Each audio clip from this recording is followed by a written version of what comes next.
Bueno, muy buenos días, compañeros, compañeras. Vamos a iniciar nuestra sesión del taller. El taller en general se llama Masculinidades, Paternidades y Cuidados, y ahora vamos a ver cómo ejercer una paternidad corresponsable y activa. Entonces, sean todos bienvenidos, sean todas bienvenidas. Bueno, recordemos el objetivo del taller en conjunto es incentivar una cultura de los cuidados más igualitaria y con mayor participación masculina a través de formar a funcionarios públicos de las alcaldías sobre temas de masculinidades, paternidades y cuidados para incentivar que implementen buenas prácticas en sus ámbitos de trabajo. Ese es el objetivo general y específicamente para esta sesión o este módulo vamos a profundizar en los conceptos de paternidad, corresponsabilidad y otros aspectos que favorecen el ejercicio de paternidades activas y corresponsables. Bueno, yo soy René López Pérez, vengo de una organización que se llama GENDES. Básicamente en esa organización trabajamos por la igualdad de género, pero a partir del trabajo con hombres. Entonces tenemos desde modelos para atender violencia masculina hasta este tipo de talleres con diversas temáticas sobre la construcción del ser hombre. Bueno, entonces vamos a ver básicamente cuatro temas en el día de hoy. ¿Qué es paternidad? ¿Cómo identificamos una paternidad activa y corresponsable? ¿Qué relación tiene con el buen trato? Y, en todo caso, ¿qué compromiso se podría asumir con nuestras propias paternidades, ¿no? Inclusive pensando en que no todos aquí tienen hijos. Cuando empezamos a hablar de paternidades, empezamos a complejizar la discusión, porque tiene que ver con una relación que establecemos con nuestros hijos e hijas en el marco de una práctica compleja, dice ahí. Es decir, ¿en qué contexto histórico, cultural, social ejercemos esa paternidad? ¿Cuáles son las ideas de lo que significa ser padre? ¿Y cuáles de esas ideas deberían preservarse y cuáles no? Empezamos a discutir cómo se ejerce esta paternidad, justamente en esta idea de, a ver, ¿qué me toca como padre? ¿Qué es lo que a mí me corresponde? Y esa función, ese rol, ¿cómo debería hacerlo de la mejor manera? Empezamos a cuestionarnos ese tipo de cosas. Es una práctica además que se va transformando a lo largo de la vida, ¿no? O sea, pues nosotros vamos creciendo no solamente en años, sino también en experiencia, en conocimientos, etc. Nuestros hijos, hijas, pues también van creciendo en cuanto a expresar sus necesidades. En esta época es mucho más común, no en todas las familias, pero mucho más común, que ellos puedan interpelarnos, ¿no? Y puedan cuestionar muchas decisiones que tomamos. En fin, se vuelve una relación dinámica, donde no es solamente lo que el padre decide, sino cómo en esa relación, en mayor o en menor medida, las demás personas del núcleo familiar también van interviniendo, van decidiendo. Y entonces hay un énfasis en los vínculos, y eso exige una visión de género. No es solamente ideas de lo que significa ser padre, sino qué significa ser padre en una sociedad patriarcal, qué significa ser padre en una sociedad que está marcada por los géneros, ¿no? Y por esas desigualdades, violencias, etc. Pero incluso hay otra discusión de que quizá ni siquiera tendríamos que ser padres biológicos, y entonces empieza a hablarse de los paternajes, porque hay hombres que empiezan a realizar funciones de padre sin que sean los padres biológicos, ¿no? Tíos, abuelos. De hecho, por ejemplo, una amiga que trabaja en preescolares en algún momento dijo, bueno, cítenme a los papás, y quienes llegaban era la figura masculina que ejercía el paternaje en muchos casos, ¿no? Es decir, a veces el papá está como relegado o se autorrelega, ¿no? Y quien asume ese rol es otra persona. Entonces, ¿de qué manera nos damos cuenta que, como dice ese refrán, para crear a un niño se requiere a toda una aldea? No es solamente con un papá y una mamá que se realiza la función, y eso queda claro para las mujeres, ¿no? Donde normalmente son redes de apoyo hacia esa maternidad. Y en el caso de los hombres, pues la idea es también aspirar a algo similar, que los hombres nos involucremos, seamos o no padres biológicos, en esa educación, en esa crianza. Y bueno, pues sigue estando la cuestión de los vínculos, del género. Pero entonces la paternidad es cómo empezamos a darnos cuenta de esa experiencia que tuvimos como hijos para ver qué es lo que no me gustaba de esa relación con mi padre, ¿no? O sea, puedo agradecerle que me enseñó a trabajar, pero no puedo ignorar que muchas veces me enseñaba a trabajar con golpes, minimizándome, desacreditándome, haciéndome sentir un inútil o un tonto, ¿no? Y ese es el precio que yo debo pagar por aprender a trabajar. Esa es la pregunta que nos formularíamos actualmente, ¿no? Y justamente de eso se trata, de cuáles podrían ser esos otros modelos de ser padre. Y entonces, bueno, hay una serie de calificativos: paternidad activa, paternidad responsable, paternidad lúdica incluso, ¿no? Nosotros hacemos referencia a estas paternidades integrales para darnos cuenta que no es solamente cómo ejercemos una función de crianza con esos niños y niñas, sino cómo generamos relaciones, vínculos que estén basados en la igualdad de género, ¿no? Y entonces, bueno, entre otras ideas, esta paternidad integral implicaría que nos involucremos desde la gestación hasta la crianza de hijos e hijas, es decir, desde que hay este momento de la concepción, ¿no? Acompañar a la pareja a las citas médicas, estar presentes en el parto, etcétera, etcétera. Compartir las responsabilidades de cuidado con la madre. Entonces no es solamente que yo sea el padre, digamos, mientras estoy en la casa, y mientras voy al trabajo dejo de ser padre, ¿no? Es decir, toda esa cuestión de las licencias de paternidad, de las licencias de cuidados que ya empieza a haber en ciertos lugares de trabajo, que tanto hago uso de ellos para cumplir funciones de cuidado con mis hijos, con mis hijas. El juego, ¿no? que a final de cuentas es algo que creo que estamos haciendo mal los padres. Creo que jugamos más con nuestros hijos e hijas. El problema es que a veces solamente nos quedamos como ahí y a ratitos, ¿no? en nuestros tiempos libres. Demostrar afecto, emociones en nuestra relación como padres. Y ahí sí tenemos un problema como hombres, porque ¿cuándo aprendimos a sentir esas emociones? ¿Cuándo aprendimos a mostrar nuestras emociones? Y lo acabamos de ver en el ejercicio. Normalmente, cuando nos pregunta ¿qué sientes? Pues es que yo siento que él debió haber actuado de esa manera. Esa no es una emoción, ese es un pensamiento. Y eso nos pasa muy frecuentemente a los hombres. No sabemos cómo sentir esa emoción, porque desde niños nos dijeron que eso no nos tocaba a nosotros. A nosotros nos toca ser duros, porque la vida es dura, y entonces no hay que sentir, porque hay que lanzarnos a la guerra. Y entonces, ¿en qué momento aprendimos a conectar con nuestras emociones y a expresar nuestras emociones? Bueno, promover la igualdad y el respeto en nuestras familias, y tiene que ver con cómo evitamos este enfoque adultocéntrico de yo como papá tengo la razón. Y eso es bien complicado, ¿no? Porque cuando queremos ser buenos padres, ¿cuál es el límite en yo tengo que darle voz a mi hijo, a mi hija? Yo tengo que respetarle o no en sus decisiones cuando creo que se puede hacer daño. Y entonces, ¿cómo buscamos esas formas de comunicación para que realmente podamos escuchar y tomar en cuenta a nuestros hijos o hijas en la etapa de crecimiento en la que se encuentren dentro de esa crianza? Y bueno, continuar con el vínculo más allá de la relación con la pareja, porque a veces, sobre todo hay mamás que me dicen, no, pues eso está bien chido, pero yo ya me separé de mi esposo. Pues sí, pero el esposo no tendrá por qué separarse de sus hijos e hijas, o sea, es un vínculo que se forma para toda la vida. Pero bueno, en todo caso, lo que hicimos fue, digamos, organizar esta propuesta de las paternidades integrales en 3 ejes, de acuerdo con lo que normalmente se espera de los papás, ¿no? Por un lado se espera que sean proveedores, que dentro de la dinámica familiar haya poca participación y que ejerzan la autoridad, ¿no?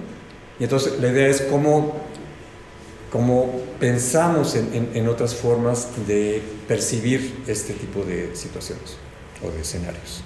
Bueno, primero, la cuestión del proveedor. ¿Qué tanto es cierto que los hombres somos los proveedores? Porque de manera creciente las mujeres se están incorporando al mundo del trabajo y entonces cada vez es más común que el proveedor no solo sea el hombre, sino también las mujeres, ¿no? Y entonces ahí hay que cuestionar eso, porque eso implicaría que tenemos que redefinir la función que los padres tenemos en el entorno familiar. Es decir, si los padres ya no somos los principales proveedores, entonces ¿qué somos? ¿Qué es lo que nos define como padres si ya no somos los que aportamos principalmente dinero? Y ahí entonces empiezan a hacer cuestionamientos. El 60 más o menos, en el 12.3% de los hogares mexicanos, la principal proveedora era una mujer y el hombre 87. Si vamos viendo, a lo largo de los años, la participación de las mujeres va subiendo y la de los hombres como principales proveedores va bajando. En 2020, que ahí no llega la gráfica, ya en el 33% de los hogares la principal proveedora es una mujer. En una de cada 3 casas, la principal proveedora es una mujer. Y entonces, ¿qué tanto los hombres somos los proveedores reales en todas las familias, ¿no? Cada vez es más, digamos, menos probable que eso suceda. Entonces, no importa quién gana el dinero, lo que importa es quién decide el uso del dinero. Otro ejemplo. Un conocido está feliz porque se compra una moto, ¿no? Y una moto pues cuesta casi, a veces lo que una casa, ¿no? O un departamento chiquito. Y ella justifica que él tiene derecho a comprarse la moto porque es su dinero. Pero entonces tenemos que explicarnos por qué es su dinero. Es decir, él era un cirujano, ella era una doctora también, pero no era cirujano. Él, aparte de trabajar en el sector público, tenía su propio consultorio y ella solamente trabajaba en el sector público. No podía tener su consultorio porque ella se dedicaba a cuidar a sus hijas y entonces solo podía acceder a una jornada temporal de empleo. Es decir, él podía tener mejores ingresos que ella porque hay alguien o había alguien que era tanto ella como la mamá de ella quien se hacía cargo de sus hijas y entonces podía dedicar más tiempo a trabajar y por lo tanto podía ganar más dinero. Pero entonces el dinero no lo está ganando él. El dinero es un recurso que se va obteniendo por un trabajo familiar y por lo tanto la decisión sobre el uso de los recursos tiene que ser familiar. Y entonces cuando hablamos de ser proveedor tiene que ver con eso, con cómo no es solamente quién gana el dinero, sino cómo se distribuye, en qué se distribuye y cómo se toma la decisión de esa distribución.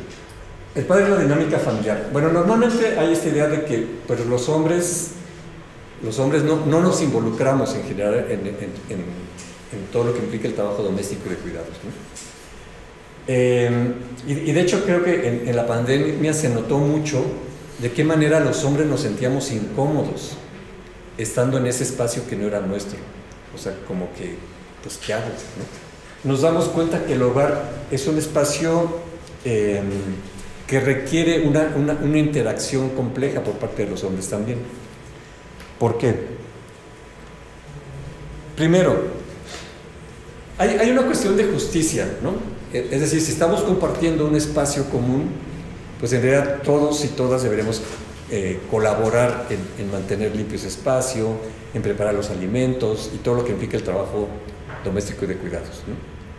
Digamos, simplemente por descargar el exceso de actividades que tienen las mujeres, deberíamos participar en eso.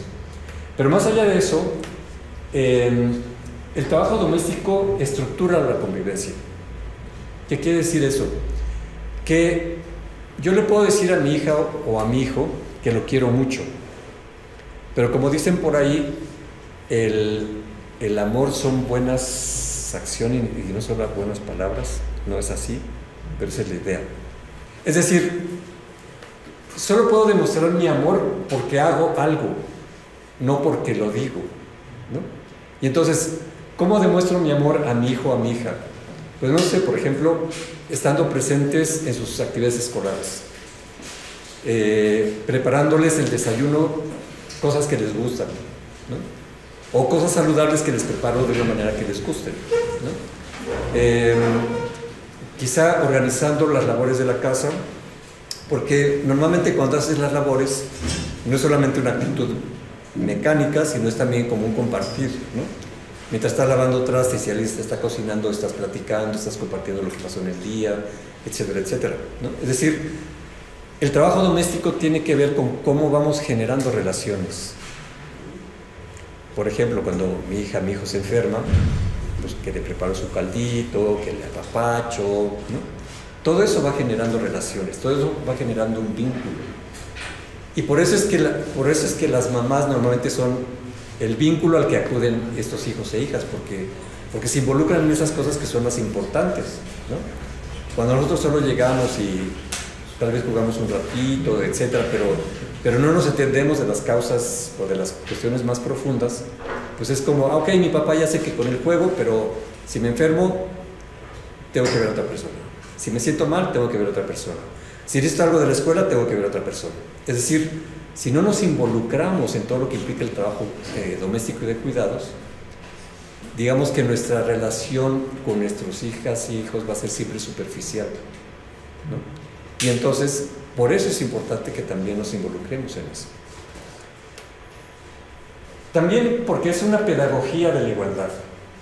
Es decir, si yo le digo a mi hija y a mi hijo que son iguales, pero en los hechos él me ayuda a arreglar el coche y ella tiene que ayudarle a su mamá, independientemente de lo que cada uno de ellos preferiría, pues entonces ¿dónde está la igualdad?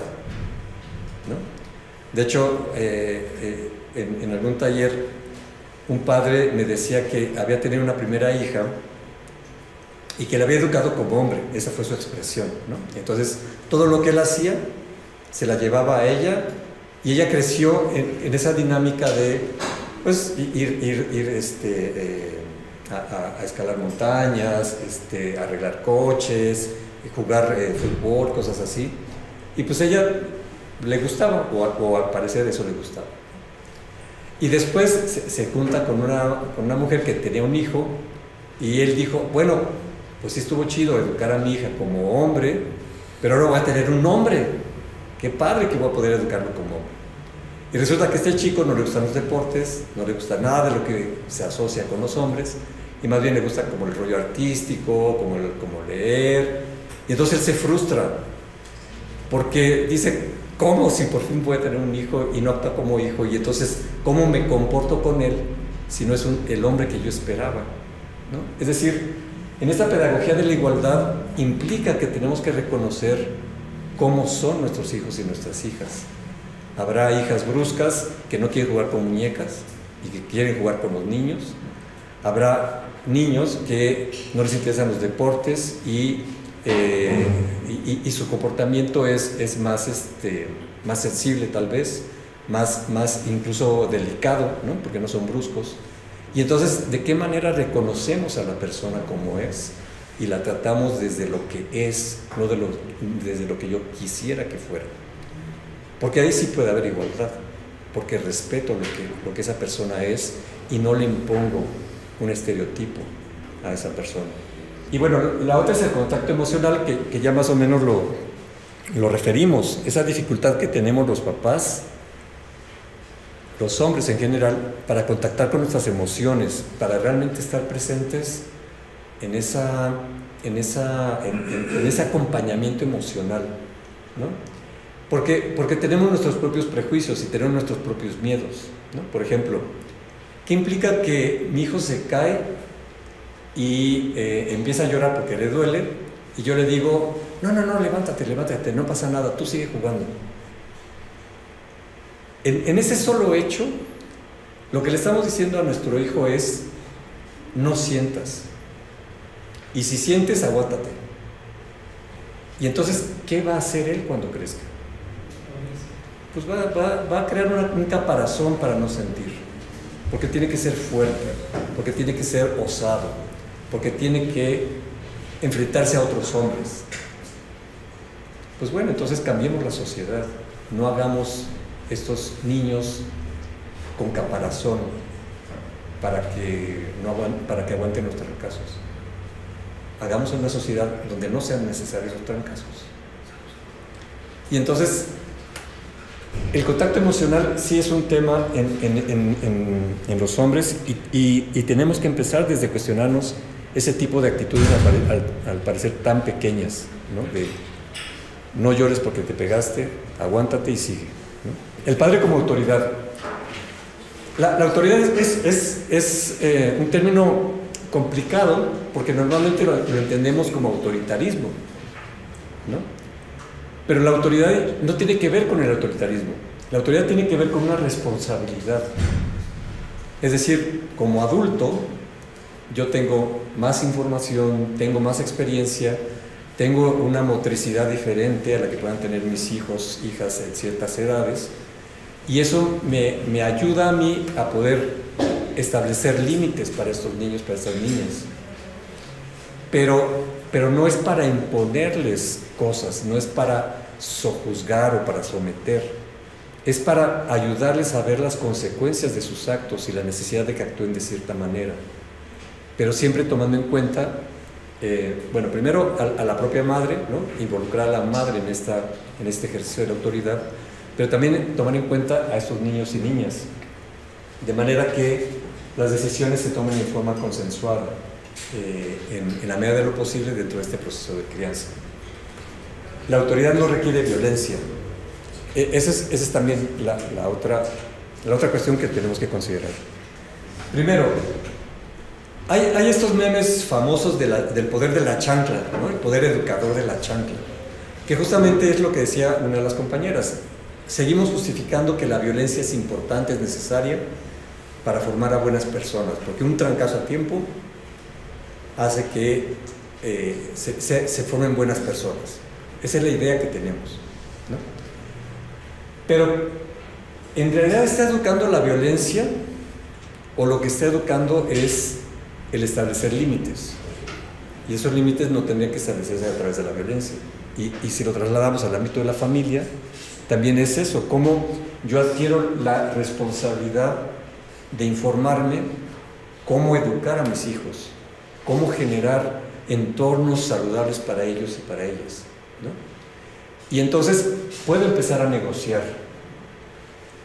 Por ejemplo, desde una visión adultocéntrica, yo diría: niña, tienes que comerte el brócoli.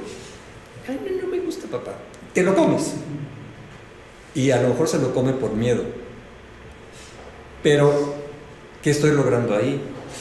Pues a lo mejor sí estoy logrando la nutrición de la niña, pero el costo es el vínculo, que va a actuar conmigo, en relación conmigo, a partir del miedo. Y entonces, quiero que ella se convenza de que es importante nutrirse bien, o quiero que me tenga miedo para que me haga caso cuando yo le digo que yo tengo la razón y que tiene que preocuparse por algo así. Porque es legítimo que a alguien no le guste el brócoli. ¿Por qué tendría que gustarle el brócoli? Pero entonces mi chamba es buscar información de qué puedo sustituir para que los nutrientes que pudiera aportar el brócoli los obtenga por otra verdura. Esa es mi chamba, no imponerle un alimento. De la misma manera que en esta cuestión de la educación tengo que aprender a respetar que ellas y ellos son una persona completa desde siempre, ¿no? Y entonces sus necesidades, sus deseos son legítimos. La cuestión es cómo lo hacemos para que esos deseos no les pongan en riesgo, ¿no? Por ejemplo, si está en una barra y quiere caminar por la orilla y hay un precipicio, pues no lo voy a dejar si está pequeño, ¿no? Pero no va a ser a través de gritos o de nalgadas que le voy a decir no lo hagas, pues simplemente la cargo y la aparto del peligro. Y entonces parte de la autoridad es como respeto sus derechos, ¿no? O sea, parte de los derechos de estos niños es no ser educados con violencia. Parte de los derechos que tienen estos niños es ser educados en igualdad. Y entonces no puedo hacer distinciones entre a mi hija le toca esto y a mi hijo le toca esto. Es decir, tengo que darme cuenta que esas personas tienen derechos y tengo que actuar conforme a eso. No solamente porque el marco legal lo protege, el marco legal está ahí por algo, está ahí porque reconocemos que efectivamente los padres no podemos tener la razón siempre. Y de hecho ahí está una clave de la pregunta o de la inquietud que formulaba el compañero. ¿Cómo hago yo para ser buen padre? Pues bueno, es que no todo el peso tiene que caer en mí. También hay una madre y también tengo que empezar a escuchar a mis hijos y a mis hijas. Y de esa manera es más fácil, porque el peso de la educación y de la crianza ya no es solamente de si yo considero que eso que voy a hacer es lo correcto o no. Ya hay un conjunto de opiniones que me ayudan a ver si lo que estoy haciendo es lo correcto o no. Y entonces, a final de cuentas, podemos descargarnos de ese peso de ser la autoridad, porque podemos establecer una capacidad de diálogo, de trabajo conjunto. La paternidad integral implicaría que los hombres participemos activamente en las dinámicas familiares con una actitud respetuosa de los derechos humanos del resto de las y los integrantes de la familia, a fin de enriquecer esas interacciones y enriquecerlos con ellas. A final de cuentas, el punto es cómo los hombres descubrimos que el ámbito del hogar es un ámbito que también nos da muchas satisfacciones. Por ejemplo, yo sé que si trabajara en el servicio público o en una empresa, lo que hago ahora en mi trabajo, que por ejemplo 2 días a la semana me quedo en la casa a trabajar desde ahí para poder llevar a mis hijas a la escuela, recogerlas, etcétera, etcétera. Si estuviera en otro trabajo más formal, seguramente eso me reduciría muchas oportunidades laborales, ¿no? Porque pues empiezan las críticas de ¿y ese huevo por qué se va? Y es un irresponsable, no se pone la camiseta, etcétera, etcétera, ¿no? Pero la verdad es que cuando mis hijas me dicen te quiero y me abrazan, sinceramente, no porque yo les pido que me abracen o que me besen o lo que sea, sino porque nace de ellas, es como decir, vale la pena construir una interacción donde yo les estoy aportando a ellas y a la madre, ¿no? Porque también es una relación con la madre, porque digamos, la respuesta o la recompensa que estoy obteniendo por eso me llena de una satisfacción que yo nunca pude tener con mi padre, aun cuando les dije que era comprensivo, ¿no? Era comprensivo porque me apoyaba en ciertas cosas, de alguna manera me permitió cometer mis propios errores, pero el contacto emocional con él era nulo. Y entonces nunca pude establecer un vínculo emocional fuerte, profundo, al grado de poderle decir te quiero, ¿no? Porque para él era, eso no importa, ¿no? Y entonces, ¿de qué manera darnos cuenta que si somos padres diferentes, la recompensa no es solamente para estos niños y estas niñas, sino también para nosotros? Y ese creo que es el aliciente que nos puede ayudar a cuestionar esta manera como hemos aprendido a ejercer la paternidad. Para resumir, entre los retos sería identificar nuestras propias metas y propósitos como padres, elaborar planes y estrategias con nuestras parejas y o familias con base en la igualdad de género, y evaluar constantemente nuestras actitudes, sentimientos y comportamientos dentro de este esquema, porque pues, o sea, nunca vamos a ser los padres perfectos, ¿no? Pero sí vamos a tener esta capacidad de evolucionar, de mejorar, de crecer como persona, como padre y como miembro de una familia, ¿no? Y ese es un poco el reto y la invitación. Esta situación que pone el compañero hay una familia nuclear, los hijos crecen, cada uno hace su vida, y eso lo leemos como que entonces ese núcleo familiar se disgrega. Pero en realidad lo que pasa es que los seres humanos evolucionamos, pues, ¿no? Por ejemplo, pasa mucho con los migrantes. que se van a Estados Unidos, al lugar que sea, y cuando regresan quieren tratar a sus hijos como los niños que eran cuando los dejaron. Es decir, ya no vivieron todo su proceso de crecimiento, y entonces, ¿cómo se relacionan con ellos? Porque ellos ya no son esos niños que dejaron. Entonces, tenemos que darnos cuenta que las personas van cambiando. Y esos hijos, que antes dependían de nosotros, y por eso la familia estaba unida, pues poco a poco van a tener que hacer su vida y van a tener que formar sus propias familias. Y entonces, ¿qué tanto en este yo nos olvidamos que nosotros también van a evolucionar? Y entonces quizá lo que nos habla es de un temor al cambio, o que no sabemos cómo ajustarnos a esos cambios donde era una situación específica cuando ellos eran niños, ¿no? Donde hacían lo que nosotros les pedíamos. En la adolescencia más o menos se empieza a desarmar la cosa, pero todavía nos siguen respetando. Pero ahí ya aparecen los temores, ¿no? De qué va a pasar con estos niños, la sociedad y sus amigos, y ta. Pero también tiene que ver con cómo aceptamos que los otros, las otras, tienen su propia vida. Y para eso tenemos que pensar en nosotros mismos. Por ejemplo, yo en algún momento sí probé drogas. Afortunadamente en mi época no eran drogas tan duras como lo hay ahora, y entonces, digamos, la exposición al riesgo que tuve en esa época fue menos de la que pueden tener jóvenes ahora. Pero lo que pasa es que tampoco nadie me hablaba de las drogas. O sea, simplemente eran malas y ya, pero pues con eso yo no resolvía mi inquietud, mi necesidad de conocer, de saber qué significa eso. Y entonces, ¿de qué manera tenemos que reconocer que la curiosidad, que pues digamos el entorno me va a acercar ciertas sustancias y yo tengo que decidir si las pruebo o no? Pero para hacerlo debo tener información de qué sí debería o qué no debería y cuáles son las consecuencias de probar una cosa u otra. Y además también darnos cuenta que muchas veces quienes caen en adicciones es porque normalmente tienen entornos familiares muy complicados. Y entonces quizá lo que nos da miedo es que efectivamente no hayamos cumplido la función de padre que queríamos haber cumplido, y que eso de alguna manera nos encamine a probar drogas de una manera destructiva, ¿no? Pasa también mucho con la sexualidad de las niñas, sobre todo.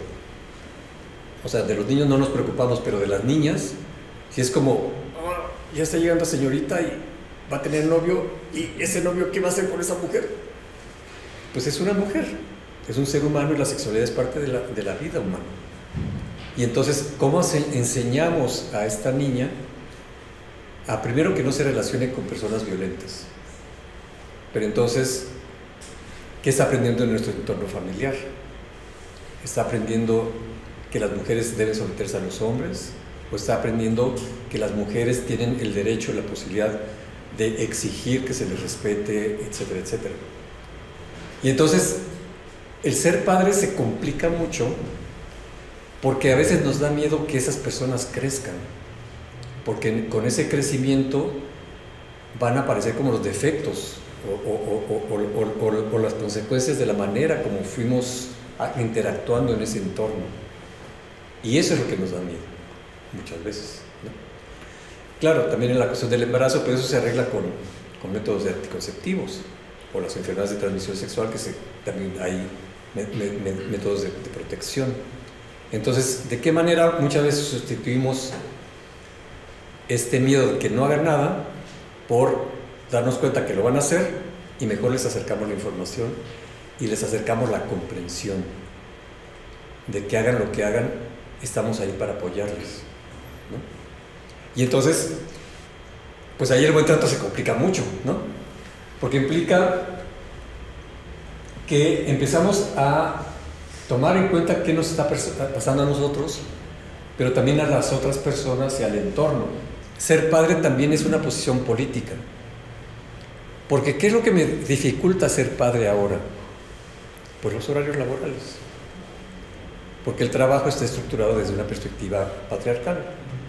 El trabajo está pensado para que vaya un hombre a la oficina o a la empresa o lo que sea, mientras la mujer se queda en la casa atendiendo todo lo que se tiene que atender en la casa.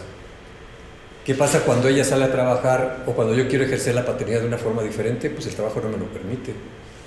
Entonces, ser padre también implica adoptar un compromiso político de que el mundo del trabajo tiene que cambiar para que esa posibilidad de compatibilizar mi función de padre con mi labor remunerada pueda ser posible.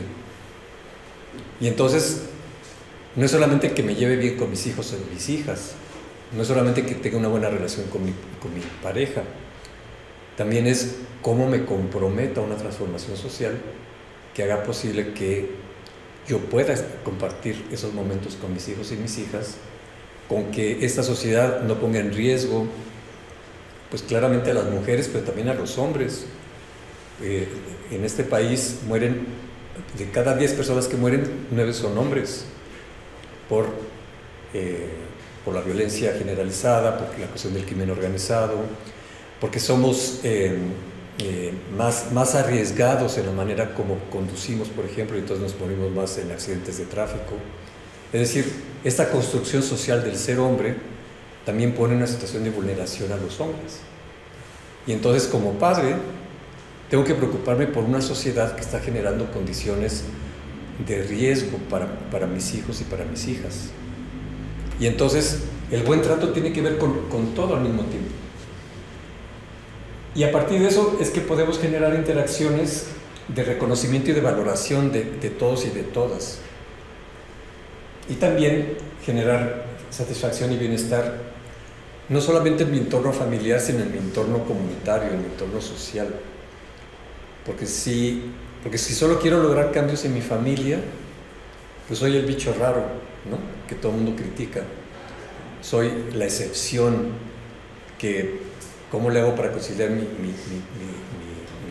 paternidad con mis horarios laborales en una ciudad además tan complicada como la nuestra? El buen trato tiene que ver con estar pensando continuamente entre el nivel personal, el nivel relacional, que puede ser la familia, la comunidad, y el nivel social. Y algunos elementos que ayudan a generar estos vínculos de buen trato es reconocer, es decir, quién es esa persona que tengo ahí como hija, como hijo, qué le gusta, qué no le gusta, cómo es, cuáles son sus sueños, cuáles son sus aspiraciones, etcétera, etcétera.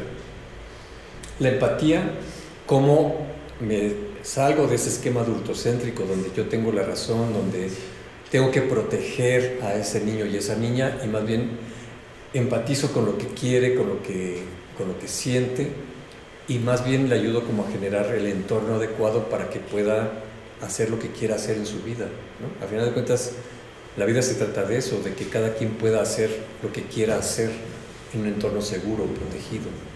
Y entonces, pues, si quiere ser, no sé, artista, ¿no?, en lugar de decirle te vas a morir de hambre, ¿de qué manera genero el entorno adecuado para que pueda hacer lo que quiere hacer? Y generamos condiciones para que no se muera de hambre, ¿no? Es decir, empezamos a partir de la lógica del no se puede a cómo logramos que lo que tú quieres hacer se logre de la mejor manera, ¿no? Y eso implica mi rol como autoridad o mi rol como padre, pero también mi rol como ciudadano en un entorno que busca favorecer esta posibilidad de ser de mis hijos y de mis hijas. El diálogo, ¿no? Y el diálogo después es medio complicado porque, sobre todo en el caso de los hombres, muchas veces el diálogo lo entendemos como echar el choro mareador, ¿no? Como te escucho para decirte dónde estás mal o porque yo estoy bien. Pero realmente no escuchamos atentamente, realmente no tratamos de entender lo que las personas están tratando de comunicar. Y entonces más bien queremos como imponer una idea, ¿no? Y es eso, cómo nos abrimos al diálogo, cómo nos abrimos al yo no tengo la razón siempre. O de qué manera este niño no me está diciendo necedades, sino me está diciendo cosas profundas que yo no estoy entendiendo quizá, ¿no?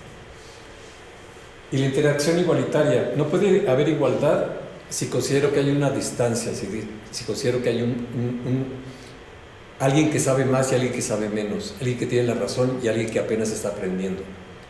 Solo cuando empezamos a considerarnos de igual a igual es que puede haber un buen trato, porque entonces voy a tener en cuenta no solamente lo que yo pienso, lo que yo siento, sino también lo que la otra persona siente y quiere, ¿no? Igual en el caso de las parejas, no puede haber igualdad si yo creo que soy el jefe de familia. Solo cuando acepto que ambos tenemos necesidades diferentes, deseos diferentes, pero que se pueden conciliar en el diálogo, es que puede haber una igualdad real, ¿no? Entonces, el buen trato implica todo eso, y todo eso se relaciona con la paternidad. Hay este autor que dice que es preciso que los hombres redescubramos nuestro cuerpo y emotividad, que aprendamos a tener cuidado de nosotros mismos y también a manejar nuestros sentimientos. Solo así comenzaremos a entender mejor qué significa tener cuidado de las y los demás. Es decir, yo no puedo empatizar con alguien si no sé siquiera lo que yo estoy sintiendo. Yo no puedo cuidar a alguien si no sé cómo autocuidarme.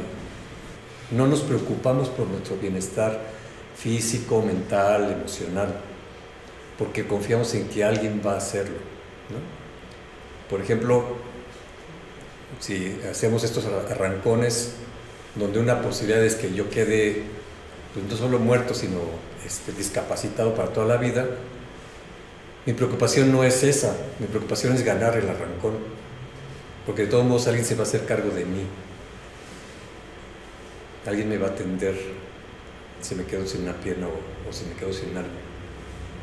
Es decir, no hemos aprendido a autocuidarnos siquiera nosotros.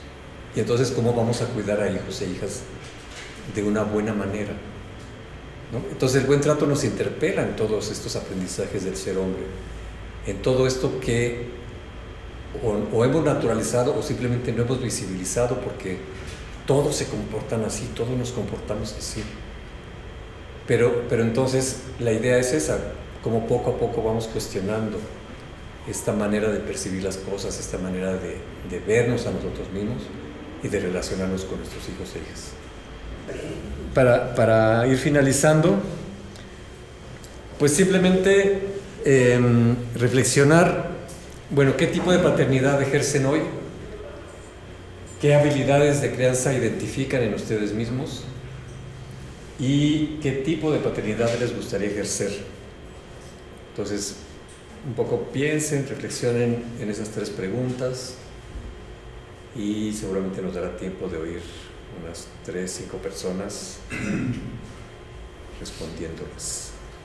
Pues les agradezco mucho esta sesión, entiendo que van a seguir otras más y pues les deseo lo mejor en este proceso, que aprendan mucho para ustedes mismos, para sus familias, para el lugar donde trabajan y para sus comunidades. Entonces, pues muchas gracias y podemos concluir con un aplauso. ¿Ustedes van a decir algo?